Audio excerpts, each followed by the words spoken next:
Hello, and welcome. This is Her Talk Show. My name is Sabrina Victoria, and I am here with Danielle. We are going to be talking about mental fitness for women in leadership. So get comfortable as we explore the triumphs and challenges faced by women worldwide.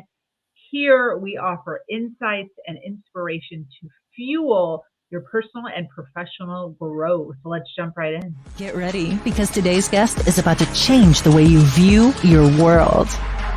This is Her Talk Show, hosted by Sabrina Victoria. All right, if you're listening live, welcome. We see you. If you're listening on the replay, make sure you hashtag replay wherever you're at in the comments so we can send you some love later on. We are here every day delving deep into the realms of health, wealth, and leadership with some of the most brilliant women globally. We have interviewed over 600 women, and today we are adding another one to the list. We have Danielle, born and raised in the French-speaking part of Switzerland. She traveled through Europe, the Middle East, and Asia before settling in the U.S. in 1979. Mentored in psychology and alternative therapies since her teens, she's worked with business professionals, athletes, health practitioners, parents, and even animals. With a deep understanding of the mind-body connection, she empowers clients to overcome obstacles and create lasting positive changes. Super excited to have you here today. Welcome. Well, thank you so much for having me. I'm excited to be here. Yes, thanks for taking some time out of your day. I'm super excited to delve into this. I love learning about health. I think that it is the one area of like the human existence that should be the most important, and it just isn't. It's so weird. Yeah, I think mental fitness should be taught in schools or Yes, even, before going to school by parents so that we yes, don't get the stigma of mental health. That thing, oh, I have mental health issue. You don't feel good that saying that, but hey, I'm mentally fit. It's great. yeah, definitely. I know you talk a lot about women and how we're more powerful than we believe we are. Why do you think this is? Where does this stem from? Well, I think a woman has an amazing brain. I just listened to Dr. Amen. I don't know if you've heard about him. He does all kind what he calls SPECT. It's imaging, and he's done like 250,000 SPECTs images. And women's brain are meant to be leaders. We have the brain of a leader. Really? Now, let me give you a little story I heard years ago, but I love it to explain the difference between male and female brain. You Yes. have you have the Boy Scouts, you have the Girl Scouts, and they have an assignment: go from point A to point B. So the Boy Scouts immediately take off. They go to point B. They arrive there. They looked at each other. Did anybody bring any food? Do we have anything, to camp here? On the other side, you have the girls. They heard that. They prepared everything. They'll have the food. They'll have the sleeping bag. They'll have the medical supply. They may not make it to point B, but they have everything. And if we can actually collaborate, we would be amazing. Different brain, different mindset. I mean, it don't generalize to everybody, Yeah. but generally it's the way it is. Wow. This is interesting. And I've never heard this. Women are meant to be leaders. It's like a mindset thing. It's a brain, the way the Right. brain is set. So we have more connections between the two sides of the brain. Men are more focused. If there is an emergency, it's better off to be with a man. He'll go for the emergency. But a woman has to look at a mother at home. She has to look after all the children, prepare the school, the meals, and everything. She's managing. Women are great managers and great leaders. Wow, I love that. So I know that you key in a lot on the 5 keys to vibrant health. I would love to kind of dive into this and start to dissect what some of this is. First of all, can you share with us what those are? Yeah, the 5 keys I developed over time. The first one is you have to take care of your physical body. It's a vehicle that takes you from conception to death. You only have one. Now, if you have a Ferrari, you can change it, but your body, you cannot change it. And most people take better care of their cars and their bodies. So, my first key is about vibrant physical health, but that also includes, well, that includes food, that includes movement, being in nature, socialization, being in sunshine, rest and relaxation. That's my first key. The second key is about emotional mastery. You want to master your emotions. You don't want your emotions to take a hold of you and you explode in anger or jealousy or start cackling. You need to be able to master your emotions and have them appropriately. Oh, that's one of these French words that has a different sound in English. And the third one is mental fitness. It comes from basically your brain's software. It's based on neuroscience. It's wiring, rewiring the brain, and there are very easy tools that you can have to rewire that brain. Now, when I started to train over 50 years ago in psychology, with psychoanalysis at the time, you spend week after week on the psychoanalyst couch for 7, 10 years talking about your problems, and maybe you found a solution. No, not a solution, why they came, where they came from. But with neuroscience, you can get rid of a problem sometimes in an hour. Wow. You don't have to talk over and over. So I think those three first keys are important for everybody. The fourth one is going deeper into the subconscious mind. My thesis was on the power of the mind in healing. So that's what I love to do. I love to dialogue with challenges, dialogue with the subconscious mind, dialogue with cells, with diseases. And then the fifth key, I call it love, life, and miracle. It's working in the energy field. Mm. And it's in quantum physics. We know very little about it. It's a new field, and it's to me it's fascinating and kind of scary too.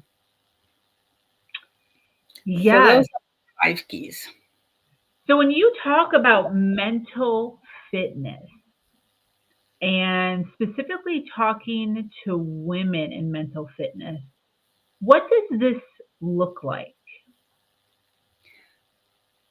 You go to a gym to train, right? You have a coach that show you how to do the weights, and it's a very simple exercise. You take weight and you lift, right? You Mhm. can do that with your mind. You can take a bottle and pass it on from one side to another. If you have a thought that keeps looping, by doing that, you will stop the looping. It's a very, very simple exercise. It changes your brain. Looping usually happens on the right side of the brain. And as you do this exercise, you pass your midline. It gives blood circulation going all over the brain and kind of dissipates that thought. A thought only lasts 90 seconds. If it loops, that's because you keep adding something to that thought. So let's give me an example. We're very good at awfulizing or catastrophizing. I lived in Las Vegas for a while and I had a 15 or 16-year-old daughter. She asked me to take her to Red Rock, which was a state park. She wanted to go, hike because she felt kind of depressed that day. So give her a ride. My kids love to go hiking on their own and they just do that. I'm used to that. So she asked me to go pick her up at 7. Went back home, and on my way back, I started to think, what an awful mother I am, letting my daughter alone in Europe. Haven't I watched, CSI and CSI Las Vegas? They find skeletons, after a few years, am I going to find my daughter? And it went on for about 10 minutes, and I realized, wait a minute, I'm, looping, catastrophizing, and I stopped it and went to pick up my daughter. She was there, all happy and calm. That's when, we pick up something from the news, and then we add, and we add, and we add. And eventually, to me, the stress, the anxiety, the worry is not such a problem. That's the accumulation that causes problems. And when you accumulate, you may either explode in anger or burn out. There are so many burnouts today, and people committing suicide, being depressed. And if we have these simple little tools, to me, that's what mental fitness is becoming aware. Wait, I'm going on the wrong side, being willing to do something. Then I come in with the different techniques. Then you have to apply them, and then you have success in life. Wow. So when you say a thought lasts 90 seconds, is that the same with all thoughts? Like even people who have or deal with anxiety, is that 90 seconds? A thought is 90 seconds. The anxiety is you get to do that looping. You keep on Yeah, that thought and on. You don't stop it. yeah, And you want to okay, imagine your brain with all the nervous connection. It's like you have a highway from something triggers you to your reaction. yeah, Okay. And every time it makes another piece of the highway, and it's get to be a thick highway, what you need to do is put a roadblock. yeah. Stop between the trigger and the reaction, so the brain has to find another way to do it. So when you do that, you kind of stop that. However, you have to become aware, oh, I'm getting anxious. Breathing is also good when you have anxiety. Yeah. Yeah. Can you talk on that a little bit? Why is breathing? Why does that help? Breathing changes the way the brain works. I just heard, I think yesterday I listen to workshops all the time, and somebody was saying you take a deep breath and then breathe a little more and then release, and you can even hum on the release. So deep breath, a little more, and that can stop a panic attack. Wow. Very interesting. So that's all those tiny little tricks that should have been taught to children. Yeah, I want to talk a little bit about this wall. Um, and I understand this because I've been on a healing journey for a few years now. For those that are maybe, we have a ton of people watching live, by the way. So thank you so much for being here live. So appreciate it. If you're on the replay, same. So appreciate it.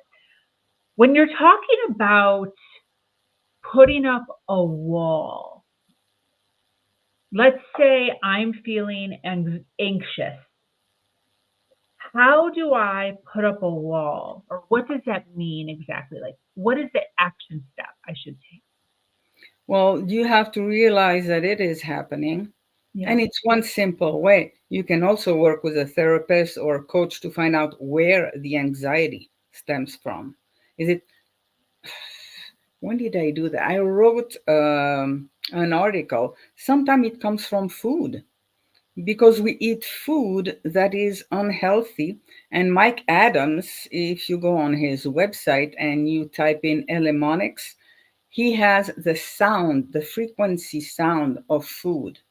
And for instance, breathing oxygen has a beautiful sound. Water has a beautiful sound.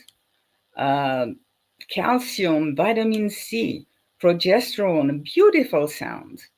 But when you put glyphosate, you have and you put fluoride, chlorine, which is a you have that constantly attacking your cells. That might be part of the anxiety. So it's important. That's why I have those 5 keys. It's important to have good, healthy food because just the food you eat can cause the anxiety, that general malaise. You don't really know where it stems from. And then look at what's happening in your life. Are you in constant fear of something? Are you constantly stressed? So obviously, if you're under constant stress because of where you live, where you work, you cannot spend your day going like that. You need to find other tools, and there are other tools. But this is just a simple one. And I use the tapping techniques extensively because they have totally transformed my life. You may have heard about it, emotional freedom technique, where you tap on certain points and it also dissipates the anxiety. Is that a practice that somebody who deals with anxiety can implement? Yeah, EFT tapping. absolutely. The anxiety might not dissipate in one day, but over time, you training your brain. You are in control. You're the captain of your boat. If you don't enjoy having anxiety, do something to change it.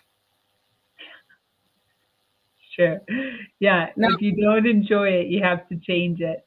I feel like that's often a thing where it's a constant rhetoric of the same thing. Um,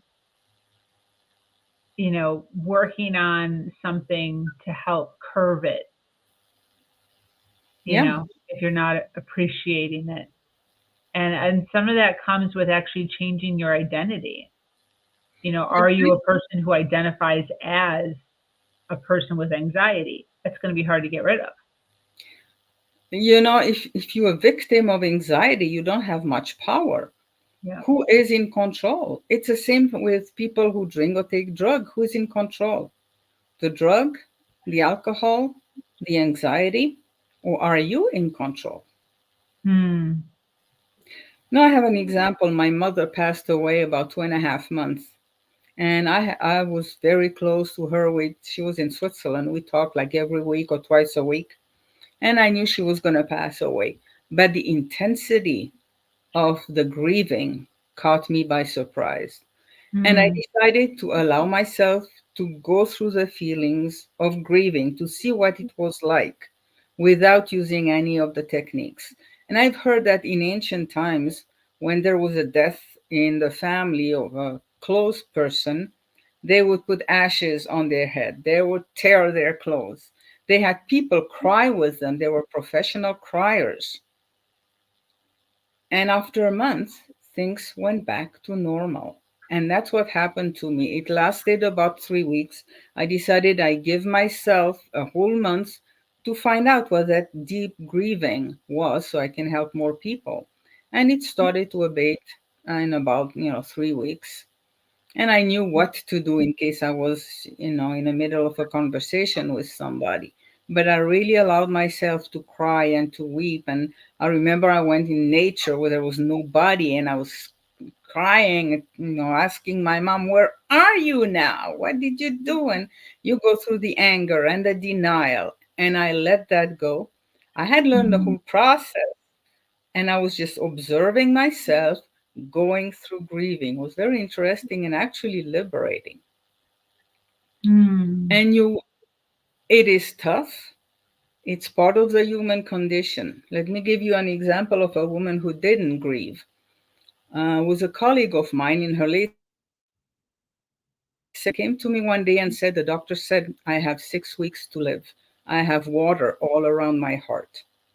And we did some imagery to find out where it came from. When she was early 20, she had a baby girl in the hospital, and a nurse dropped the baby. They checked the baby was just fine. She brought the baby home, and the baby, I think it was 2 weeks later, the baby cried and cried for 2 hours and died.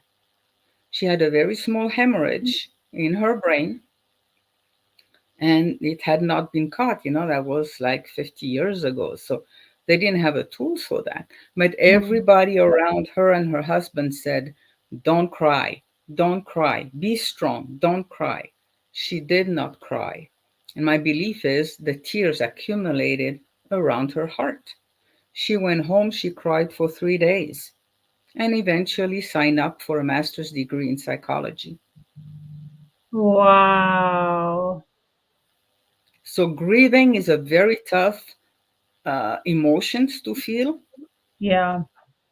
But if you feel it, my grandfather died when I was 13, and I decided I was going to be tough and not grieve.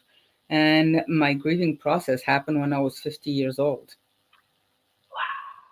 So I realized how much my life had changed, would not have been the same had he not died. Wow. So really allowing yourself to feel the sadness around certain situations that have happened, no matter how long ago, is Yeah, healthy. yes, absolutely. And you still gonna keep a little part of that sadness, and another incident will happen where maybe you lose a pet, or even you lose a dream, can get you into grieving. And sometimes just listening to a piece of music all of a sudden will get the tears flowing. My apologies, I have a dry throat. I remember I used to do that a lot when I was in my 20s. I would purposefully watch like really sad movies to elicit emotion. Like I needed, like it was almost like medicine. Hmm. So that's what tears that is. Tears have all kind of chemicals in them, and depending what you're crying for, and if those chemicals don't get out, then they will injure your body. The chemicals don't get out. So it's part of human nature. It's a tough one. Grief is probably one of the toughest emotion to experience. But I had a colleague, he was a naturopath, was dating a woman who had been taking Zoloft or Prozac for 25 years. And he asked me if I could help her. So I spoke with a woman, and her son had died 25 years prior. And she would talk about it like he had died last week. She never grieved. She did not want to get off Prozac or Zoloft. So, I mean, they split. But I know many people, there is a death and they immediately reach for the medication, and maybe they feel better, but not really. So that medication kind of stifles, right? It makes Yeah, it so you don't you, feel really. you cannot do the grieving with them. So you Wow. kind of okay, but then you just, you almost. I went through a period of my life where I was diagnosed with anhedonia, which is a deep depression where you don't feel a thing. I could look at a sunset and I could describe the colors, couldn't feel a thing. The smell, nothing. Taste, nothing. Hearing music, nothing.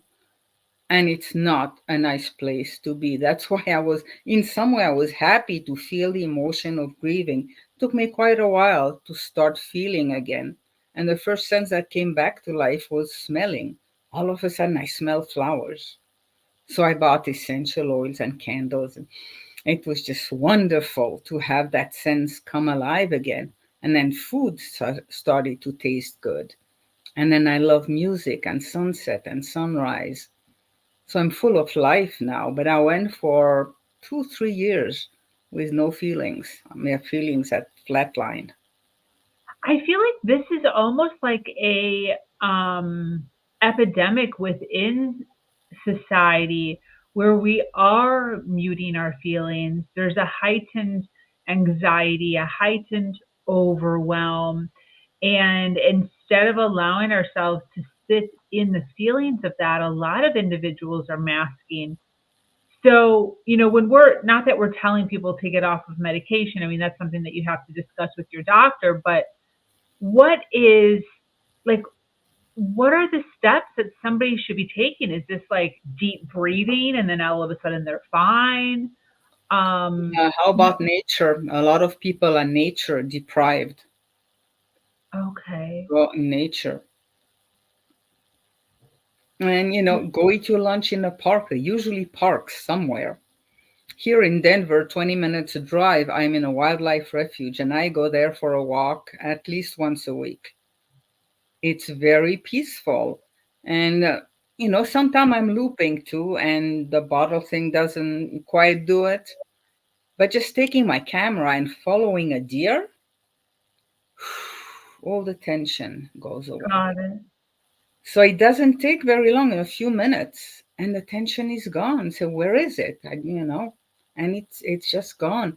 So find something that you enjoy doing. It could Yeah. be dancing. I love to do Argentine tango.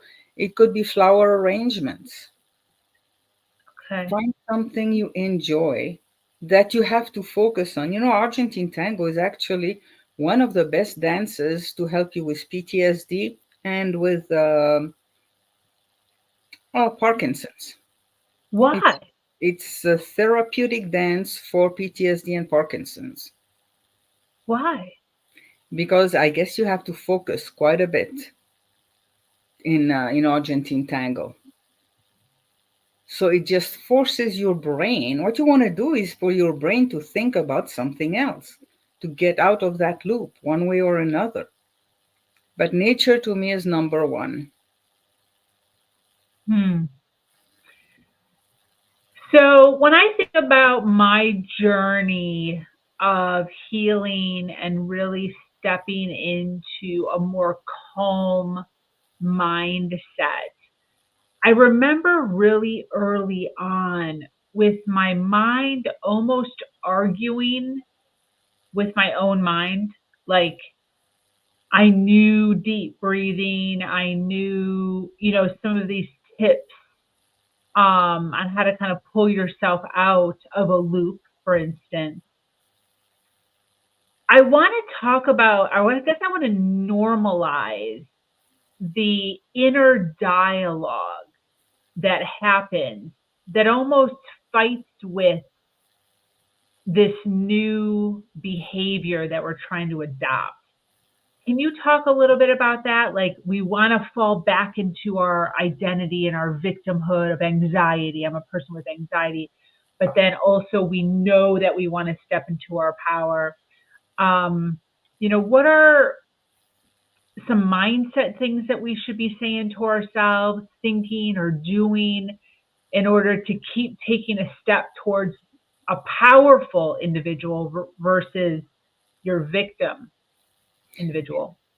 Okay, we all have different parts of us. Some people call them ego states, some people call them resource state. So you have the part of you that wants to be a victim because you get some benefits from being a victim, but you have the other part of you. Okay, when I'm in practice with a client, I help them communicate with these parts, but you can do it on your own. Ask that part, why do you want to be a victim? And be neutral. Why do you want to be a victim? What are you getting out of being a victim? Do you enjoy it? Then ask the other part. What do you get out of being a leader, a victor? How does that make you feel?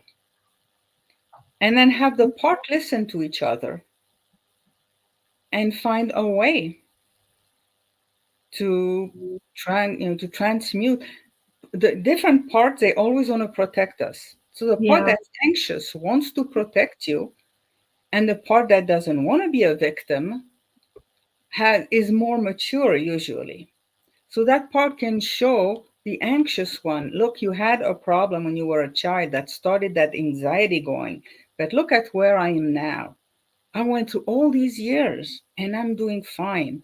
Wouldn't you like to find a different role than being the victim, the anxious one? well, You just dialogue with these parts. You cannot shut it down. You cannot look at the anxious part and say, you shut up now. It doesn't really work that way. But have yeah, dialogue and finding another job for that part. All the parts of us want the best for us. yeah, And if the leader part wants to do something better, maybe it can gently, like, a mother or father and a child that has been traumatized, that's why it's anxious, and have a dialogue.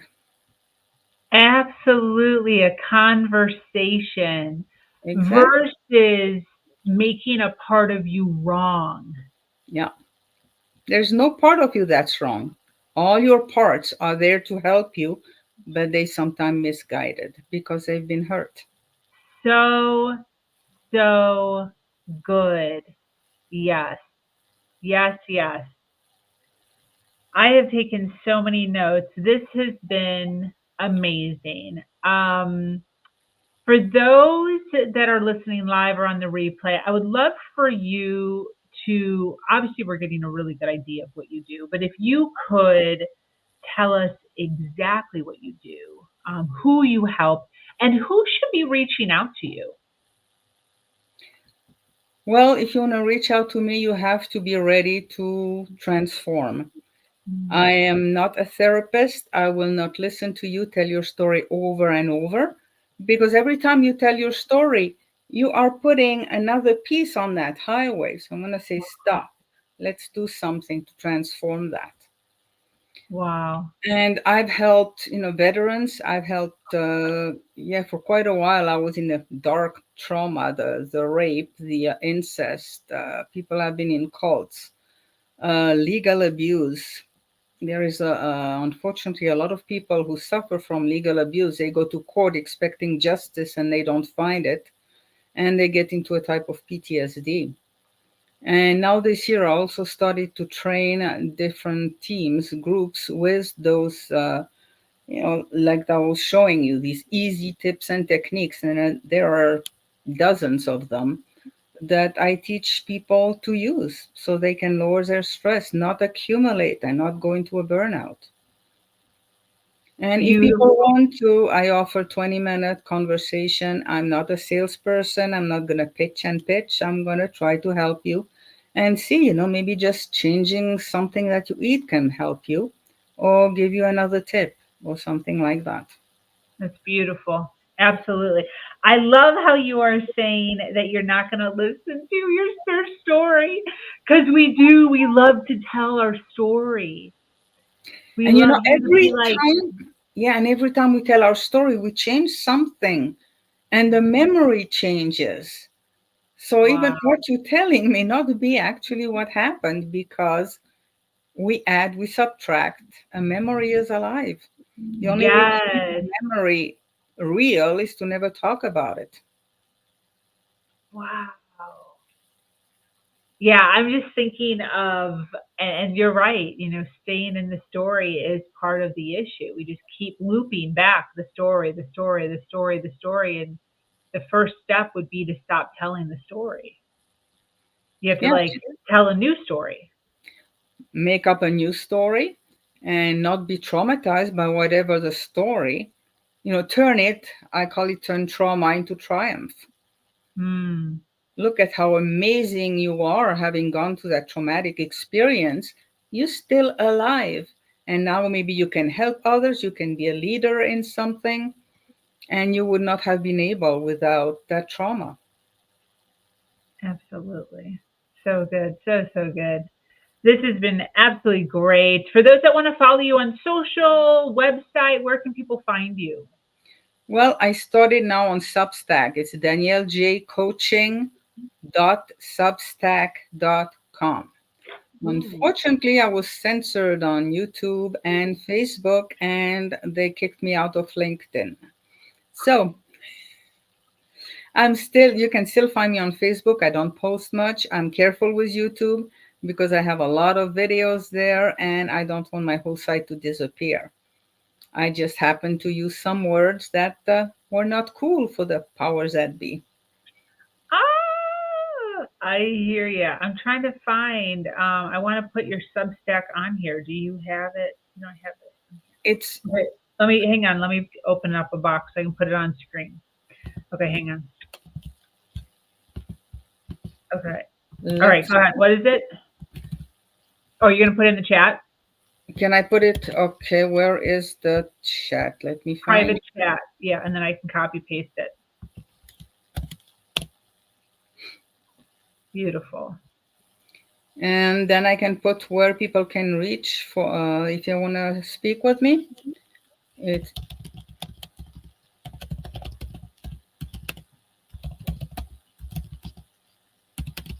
And Substack is like there's no censoring, right? Or little censoring, little less No, they censoring. don't. They were pushed to censor. And then a couple of weeks ago, there was kind of a scare because Substack would not censor, but Stripe would censor the people.